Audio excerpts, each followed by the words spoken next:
nyin hukum haram ngarokok makruh lain haram makruh sakali makruh bae geus ulah sok ditekeun ka haram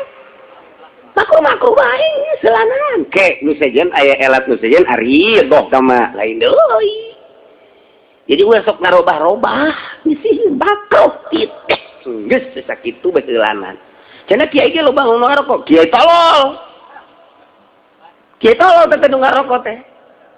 sebab teh nyahoeun ka makruh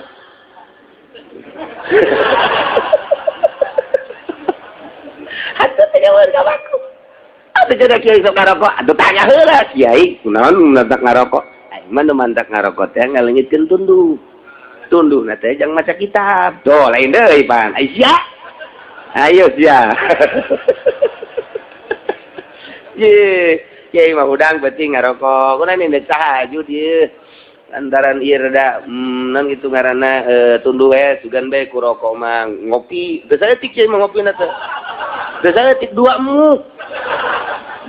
maksudna naon eta muk gede teh lantaran lamun sasedot dua sedot masih keneh tunduh keneh bae diguyur iya lieu mata tunduh keneh bae geus dikopian ge